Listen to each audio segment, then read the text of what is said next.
This is Francesca Barbini, the founder and owner of Luna Press Publishing. Today, I am here for a virtual book launch with our Brazilian author, Fabio Fernandes.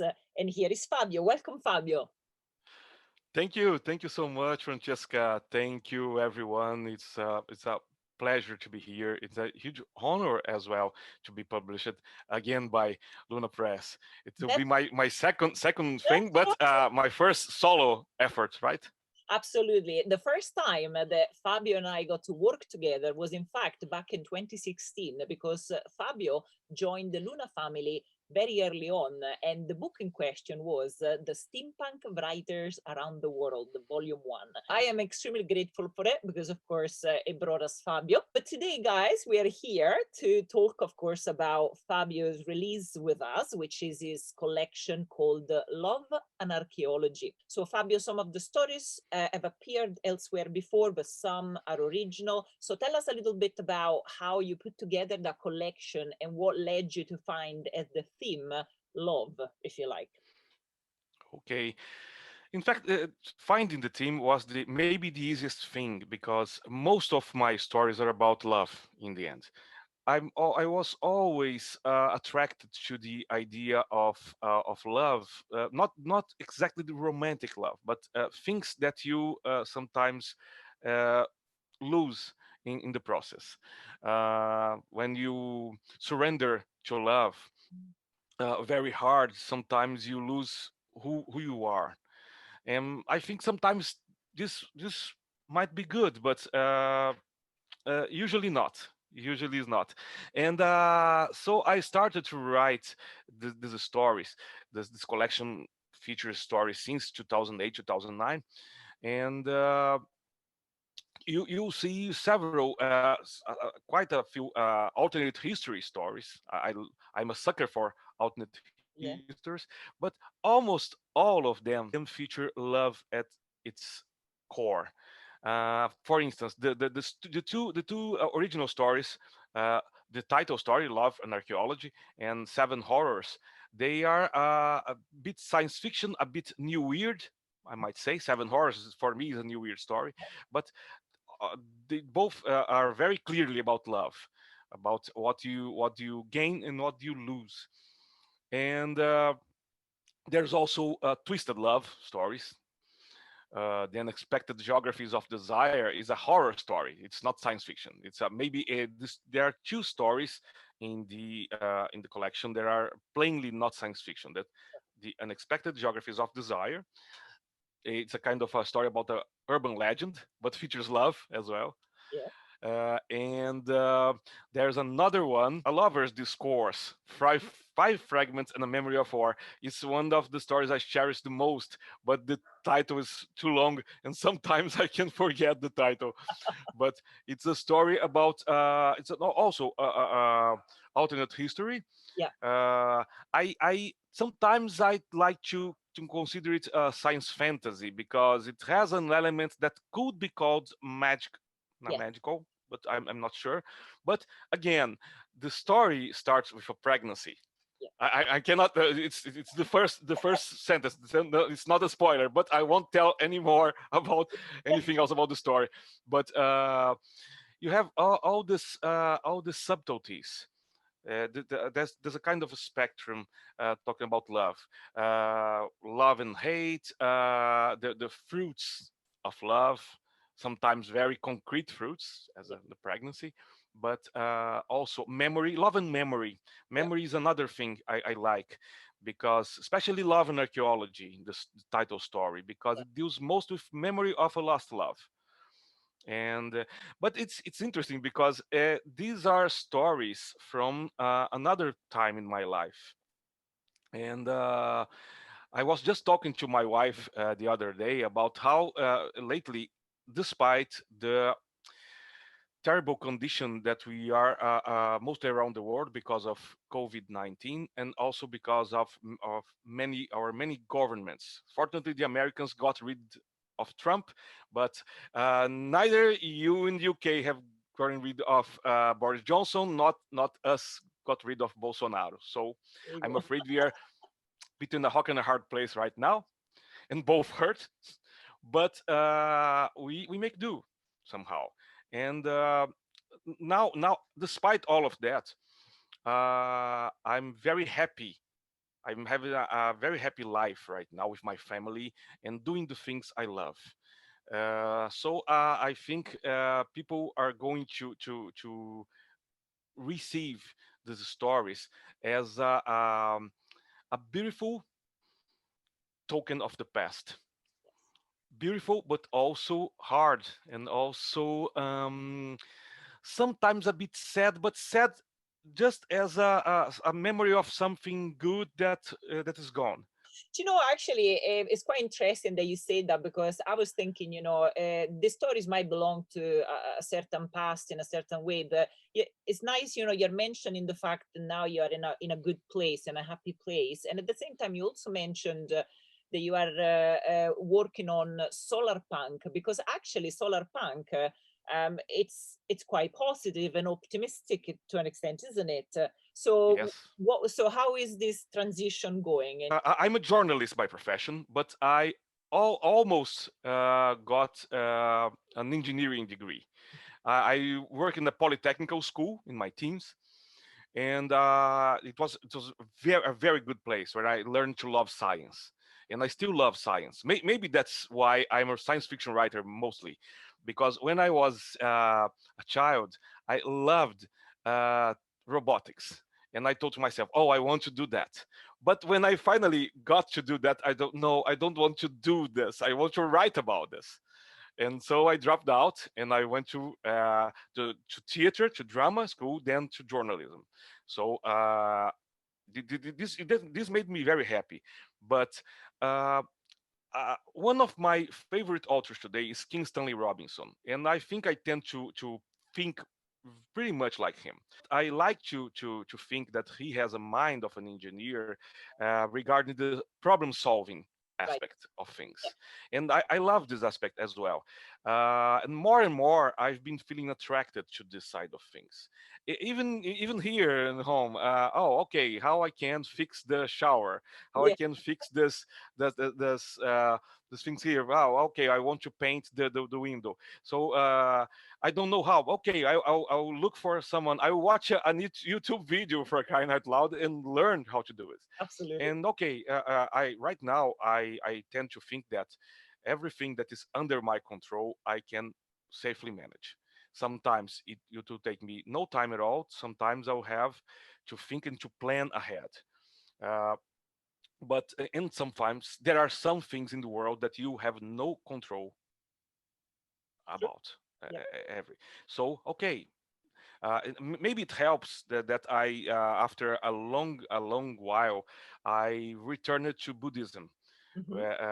I've been a Buddhist since 19 Yeah. years old, but then I spent almost 2 decades far from it, and in 2015 I returned to the community, to the sangha, as we Yeah. say, and to meditate. And ever since then, I've been thinking more clearly about things. That's not to mean that, oh, okay, I'm an illuminated man, I'm a very happy man. No, I can be very angry about things. Uh, there was a site in page on Facebook called the Angry Buddhist. Okay. I think uh, since I can't be an angry young man from England, I think I'm an angry old Buddhist. But I love to think about, okay, maybe just right now maybe I shouldn't be stressed about this and that. How can I do? What can I do to solve this problem? And I'm right now. These things are starting to seep into my Right. stories. Yes. And I this story, for instance, this novel I'm finishing called The Dharma Freaks. Hmm. It's a story about an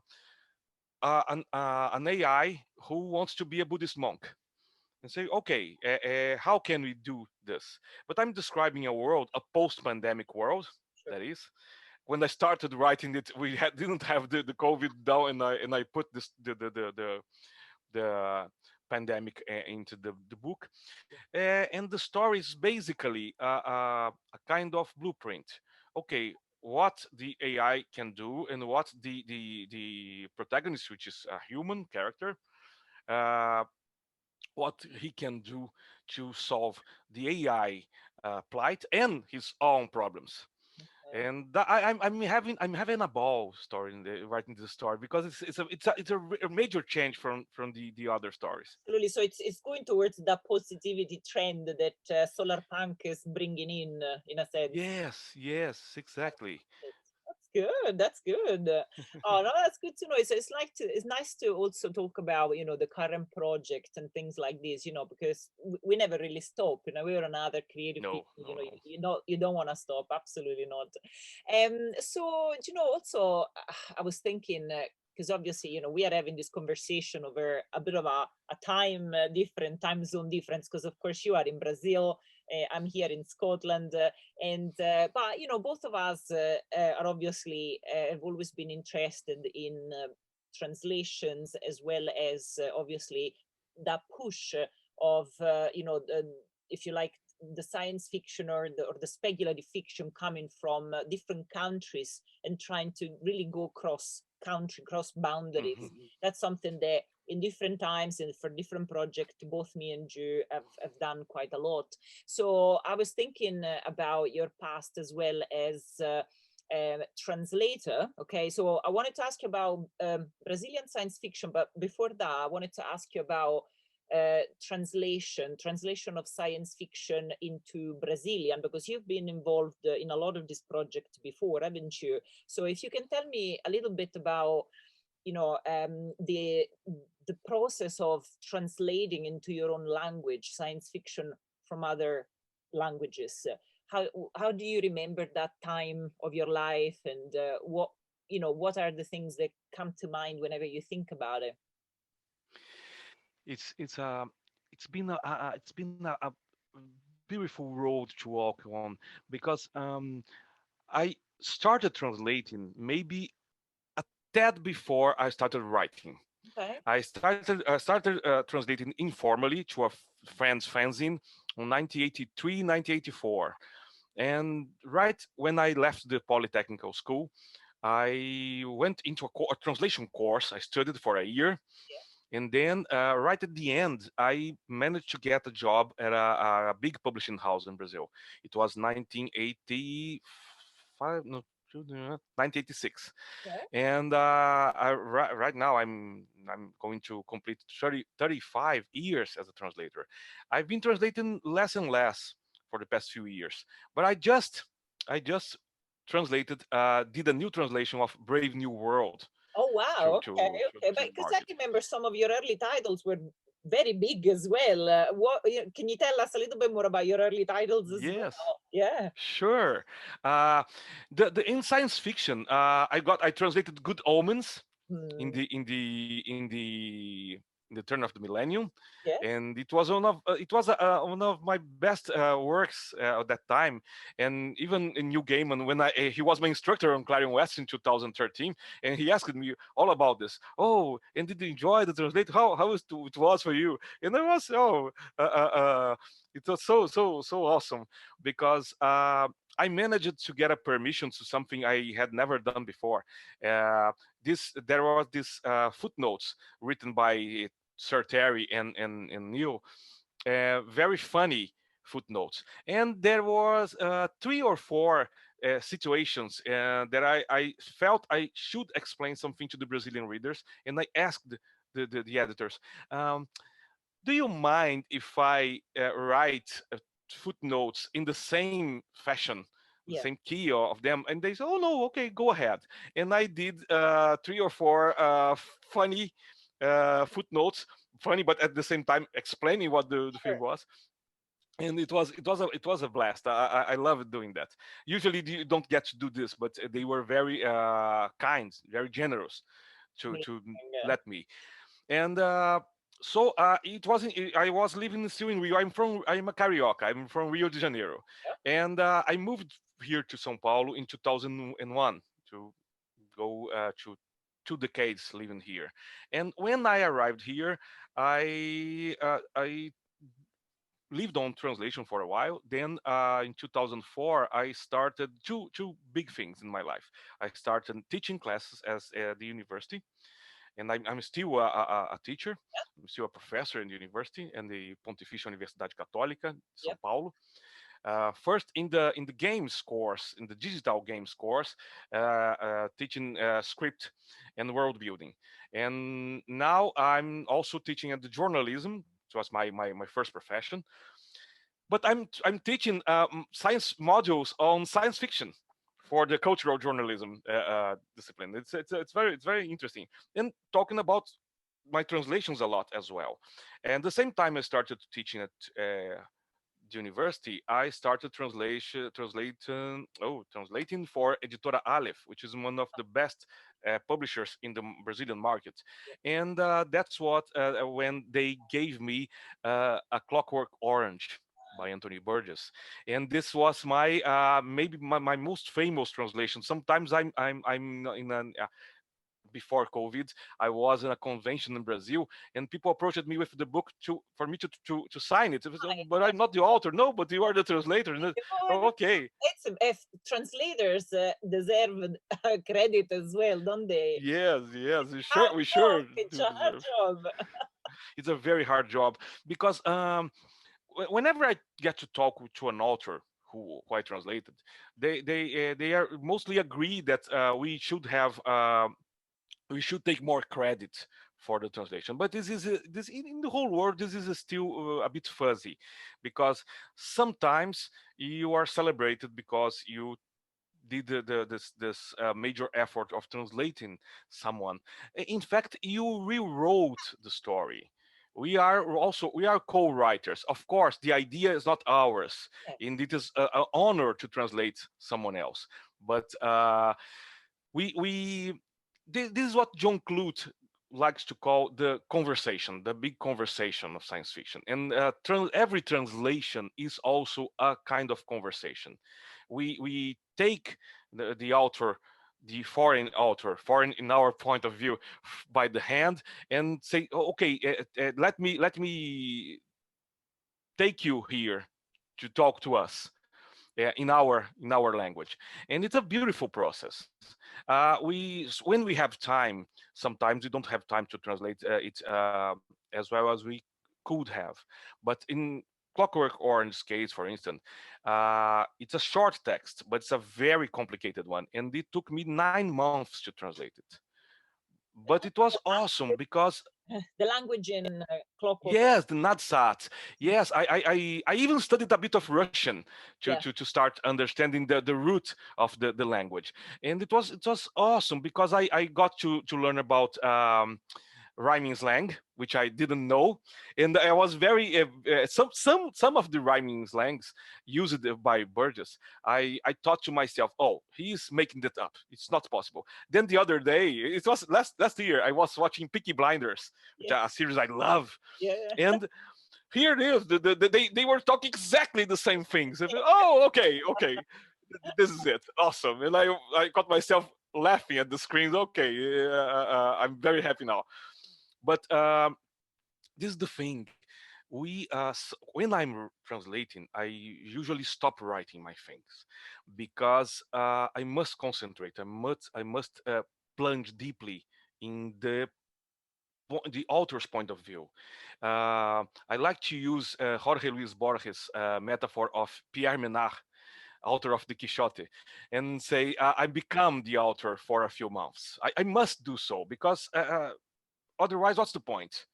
Uh, it's very interesting because I got to translate William Gibson as well, Neuromancer, Yes, of course.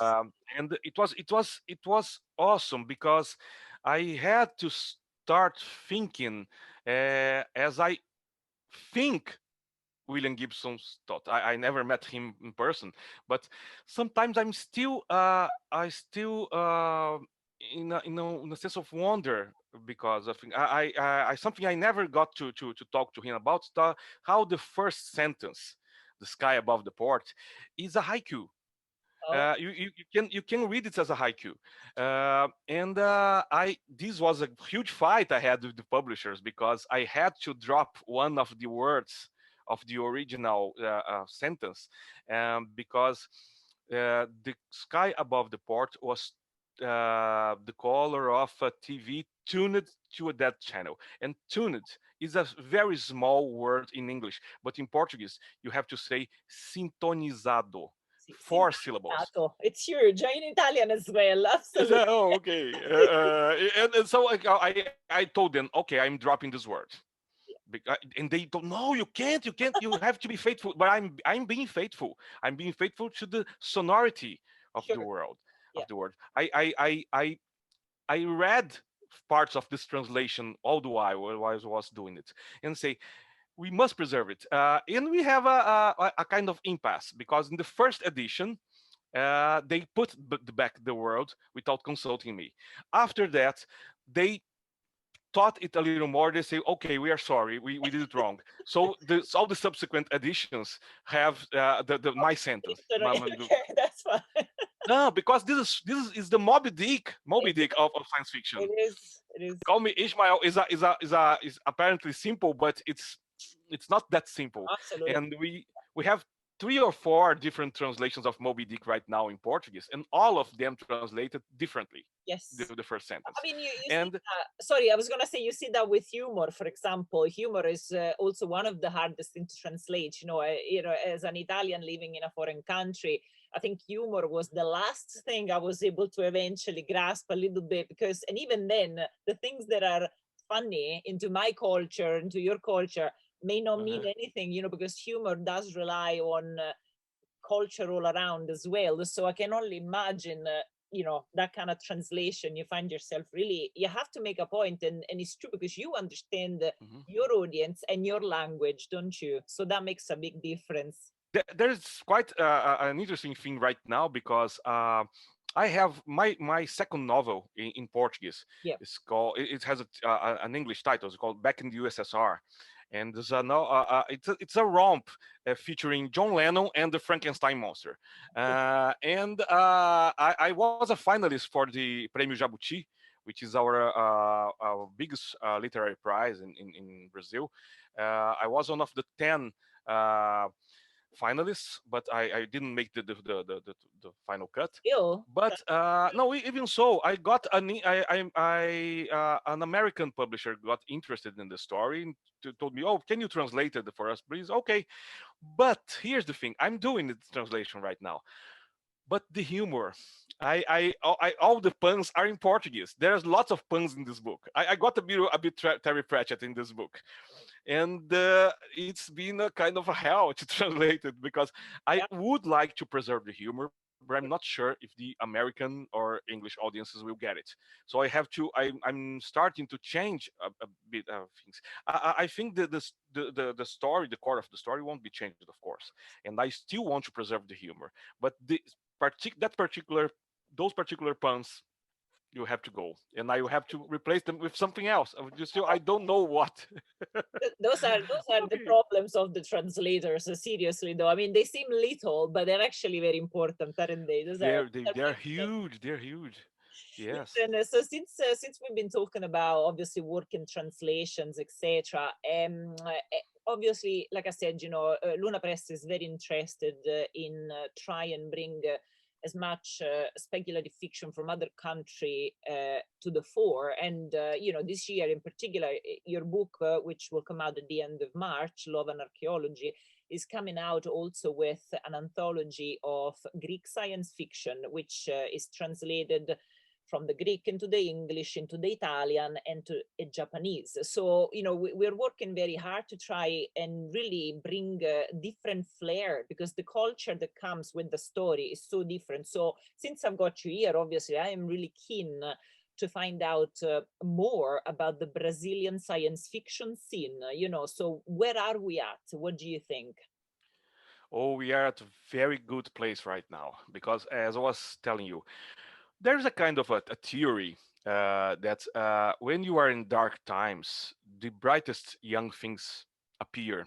Maybe 2 points away, I don't know, but I think that I think no, I know for a fact that that's what's happening in Brazil right now, because for the past 3 or 4 years, exactly when our former president Dilma Rousseff was ousted, ever since then the country has been collapsing. At least the artistic class, the theater, the movies. We have, for instance, Bacurau, which is one of the best.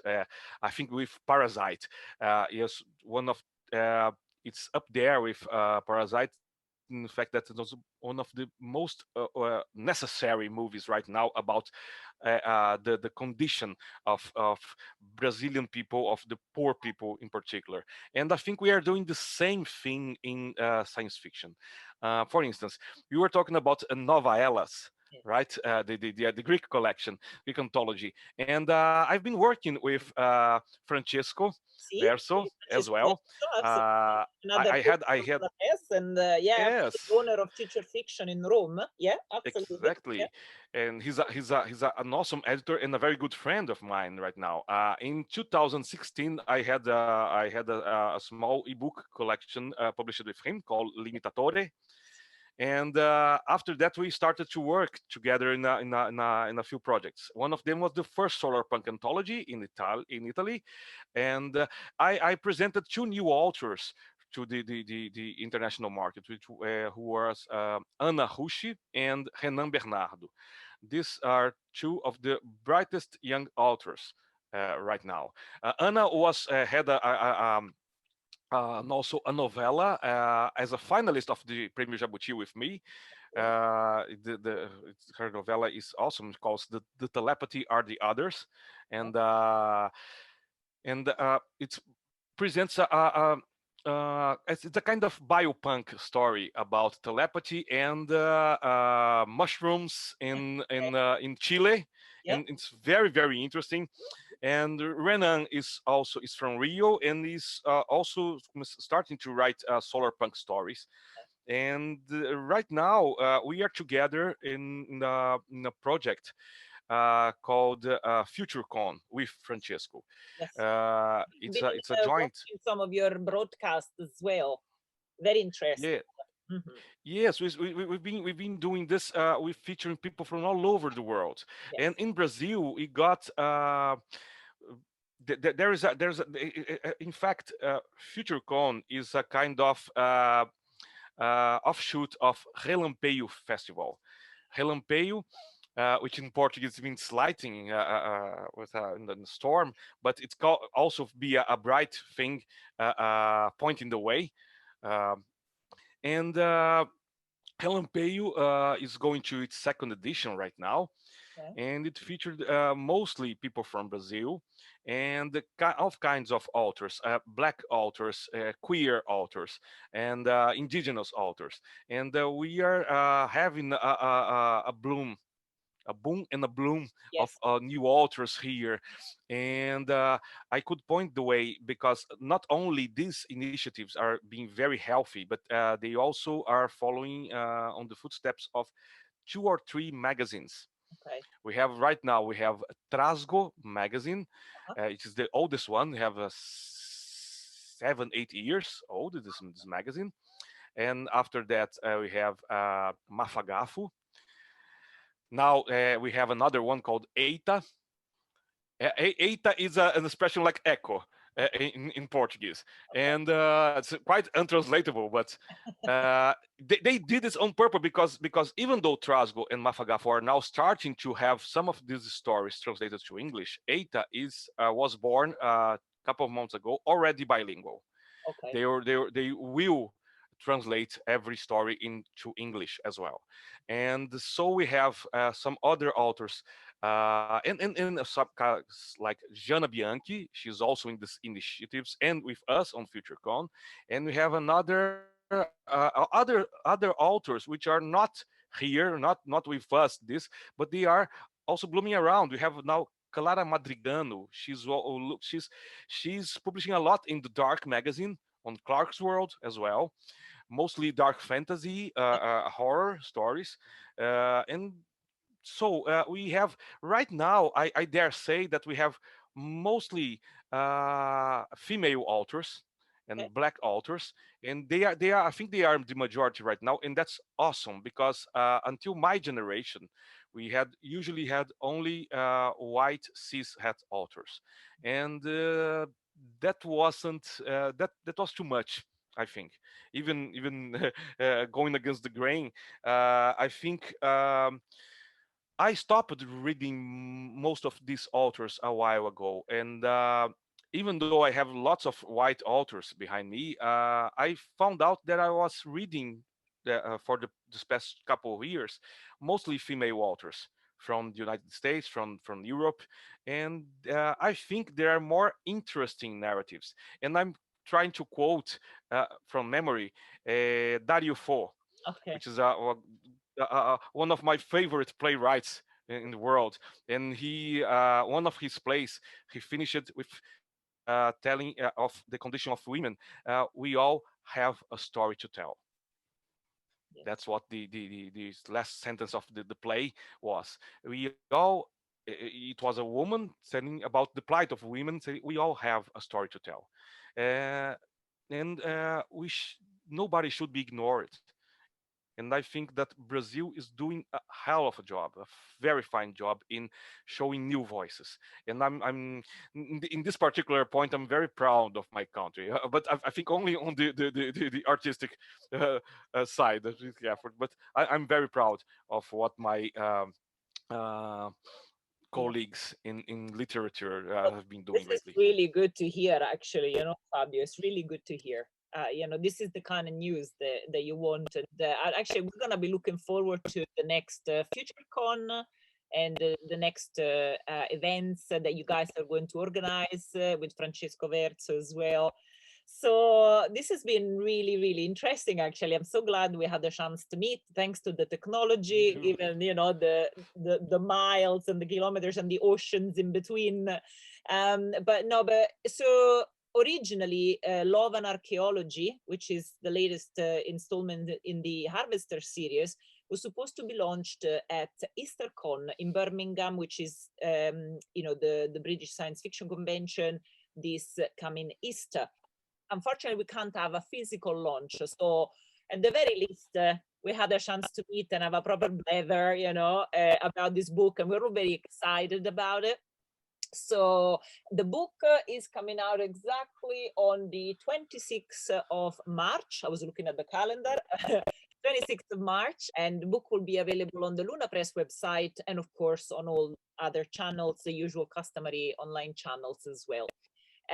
So this was really an honor to have you with us today, Fabio, and to be able to talk about all this amazing news coming from Brazil, and also about yourself and your story. It was really, really so enjoyable. Thank you so much. So, I said enjoyable. I just created a new word, didn't I? Yes, I No, it's did. awesome, awesome. I, I, I'm loving this. I want to thank you so much for having me as part of the Luna family. I'm really glad, and I really want to meet you soon as we can, so we can talk together, have a coffee, have a chat, and Absolutely.